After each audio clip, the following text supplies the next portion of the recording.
closing the week in the Song of Moses, la la la, in Deuteronomy chapter 32, a necessary prelude to the trials that are coming on the earth, and not a bad study for us whose trials come upon us every day. Hello everyone, this is Martin Zender, and this is the Revelation series. Almost forgot what this was called.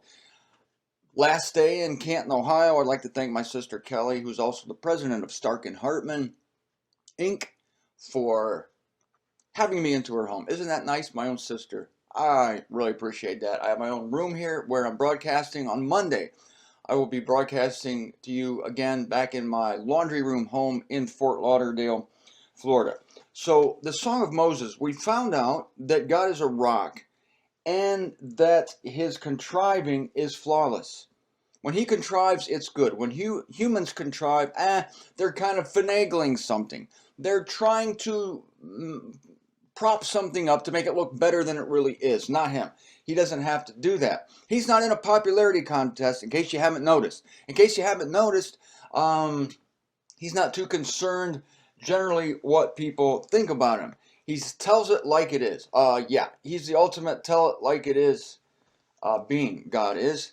And so we appreciate that. In the long haul, we appreciate somebody telling us honestly all along the way. I'd rather have that. I'd rather have the truth as I go than to be told lies continuously and then face a shock one day when I find out that everything was built on a foundation of sand, a house of cards.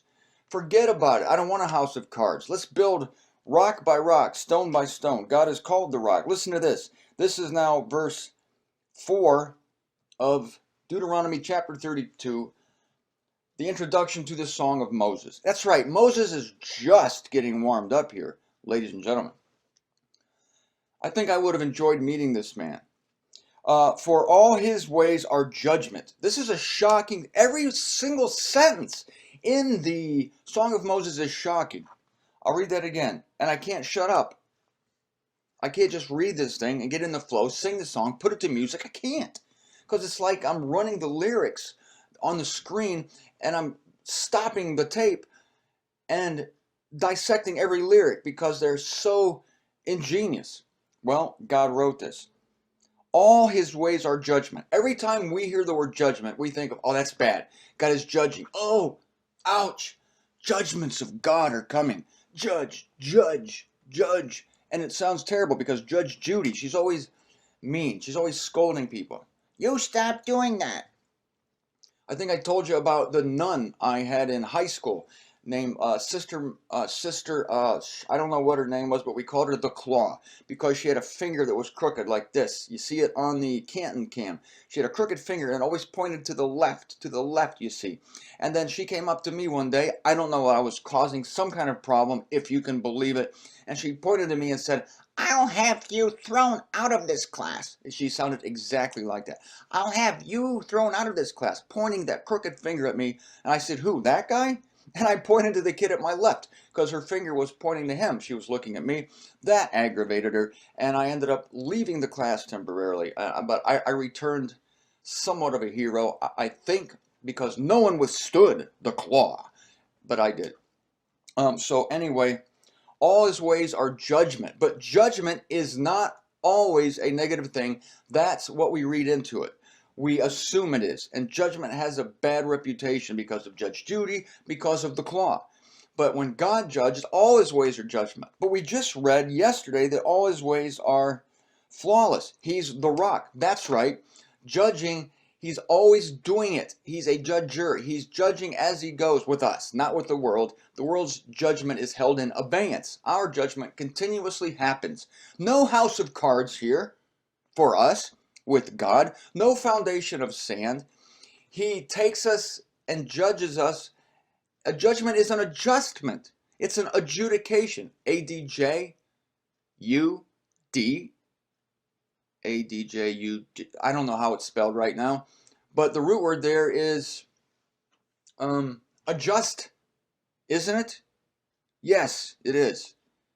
And so as we go, God adjudicates.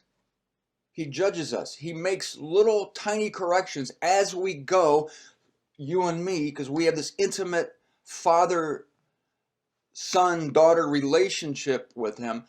That's much better, I think you realize, rather than waking up someday and realizing you were heading for India and you ended up in the Bahamas. Isn't that what Columbus did? Where did that guy land? He was heading for India. He ended up in the Caribbean somewhere. All right? So it would have been nice if he would have been apprised en route of the little corrections he needed minute by minute, rather than be aiming for India, wake up in Puerto Rico or wherever he ended up. So same with us. I'd much rather this. I'd much rather this. And for those Israelites who submit themselves to the care of God, this is what he does. What did King David say? King David said, I'd much rather fall into the hands of God than the hands of man. The hands of man, you might get a break now. You might get a break tomorrow. But you end up paying the price, steeper price later, because you keep getting away with things. You're getting away with things. You seem to be rewarded for screwing up. And you get rewarded, and you keep screwing up more and more and more because things go better and better the more you screw up. Then you wake up at the North Pole, or you wake up at the bottom of the abyss. You wake up in the Dead Sea. You wake up with a shock that you have been on the wrong course. And the world has this shock coming. Those disobedient Israelites, not the remnant, because they're the true Israelites, the apostatized Israelites, they're in for a big shock because they still think they seem to be being rewarded for not even accepting Jesus as a Messiah. What a miss. Oh my Lord. Jesus came 2,000 years ago and they still don't realize it. And they walk around with their noses in the air. We're Jews. But it's great, but you missed everything. You missed your own Messiah. Not a good thing. So his ways are judgment. His ways are judgment. Whatever he does, ways are judgment. Good and bad, adjustment. Oh, you need to go 1 degree here, 2 degrees here, 3 degrees here, 4 degrees here. I like this kind of judgment. Doesn't mean the anvil falls on your head every day. Doesn't mean you win the lottery either. Micro adjustments. Adjustment, adjudication, judging.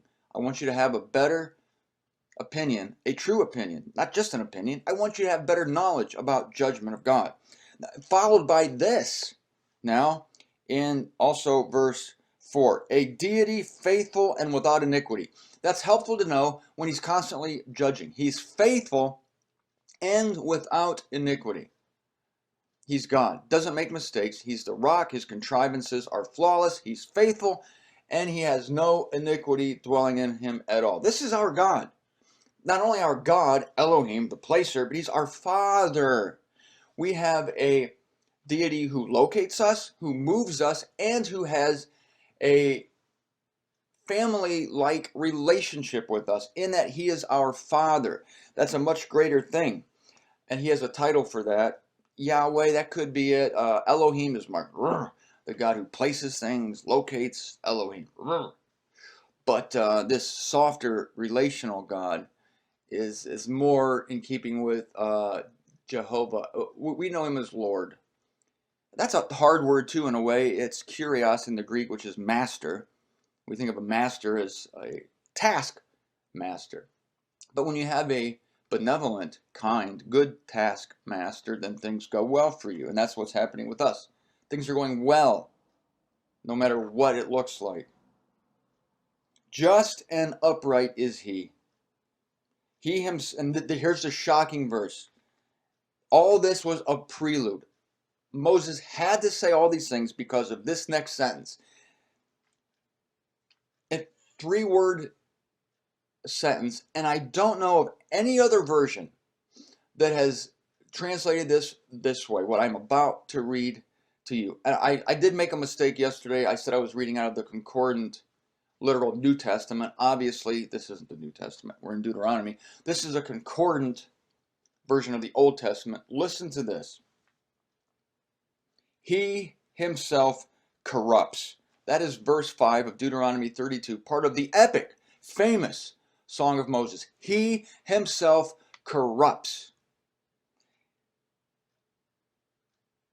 Followed by this statement, I'm going to comment on that. Do not worry your heads out there. Not to be his sons in their blemish. He doesn't want them to be his sons in their blemish, and yet ultimately they are, but he himself creates their blemish and he himself corrupts them, because in the corruption and the corresponding deliverance from corruption, Israel is going to learn an Ionian lesson. They're going to learn a lesson that could not be learned any other way except to A, experience the corruption, and B, to be delivered from the corruption. And since God is flawless in all his contrivance, he contrives the corruption as well as the deliverance. Same with Adam. God contrived that. Now in that sense, contrivance works well because it almost fits the human definition that we have, in that you're doing something in order to bring something else out, because God presented his one law in Eden to Adam and Eve: do not eat the tree of the fruit from the tree of life, of good and evil. Sorry, don't eat the fruit of the tree of good and evil. And yet he made it irresistible, refused to put razor wire around that tree. It was meant to happen. So that was a contrivance, wasn't it? And so he himself corrupts. He himself corrupted Adam and Eve. He himself corrupted the Israelites. Paul verifies this. Romans 11:25. God has hardened the hearts of Israel. It's not 11:25. It's in chapter 11. Read the whole chapter. You'll find it. God has hardened them, and he corrupted Adam and Eve, but with a purpose in mind. The purpose being that the deliverance from the corruption will be such an education. Such an education. As difficult as this saying is, its greatest point is actually its difficulty. This forces us to consider a thought we might never have had before. Because part of this corruption of Israel, interesting, is the satiation of their souls. So he's corrupting them by giving them what they think their soul desires. Their soul thought they desired Saul, King Saul, back in the day. He was head and shoulders above the rest. We want a king like the other nations. So he satiated their souls, their longing, and this was also him simultaneously corrupting them so that they could face and live the consequences of their soulish desires, and so that they could therefore consequently be turned by having their clay smashed, to consider God's ways. And God's ways will then be a huge relief. But how can anything be a relief unless you've known the constraint? It cannot be. These things must exist together. I'm quoting now from the book to close this week out. In his action, okay, let me start again. If his action, God's action, results in ultimate harm and loss to his people, he must bear the blame. People say this is the same thing. If God is causing these things, God is corrupting these people, why is he still blaming these people? Romans chapter 9. Why is God still blaming if he hardens hearts? He hardened Pharaoh's hearts. Why does he blame Pharaoh? This is it.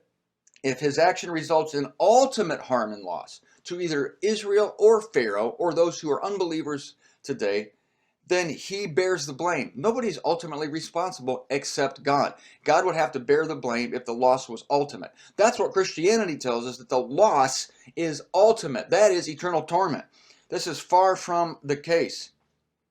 Far from the case. But if it is a temporary measure, this corruption that God brings, if it's a temporary measure with a view to ultimate blessing, then he will gain the glory with a view toward ultimate blessing. And it is. Every time he corrupts or twists or turns something, kicks it out of kilter, it is going to gain his glory and be for the ultimate good of the creature that he kicked to the curb. It's only a temporary measure. Sometimes we get kicked to the curb too. His corrupting and his judgment of corruption are complementary measures, neither of which can be excused or defended by itself. If you took any one of these things by itself, it doesn't work. If you give somebody the glory without the corrupting, then they just like da da da da da da da. They don't care. There's nothing to contrast it with.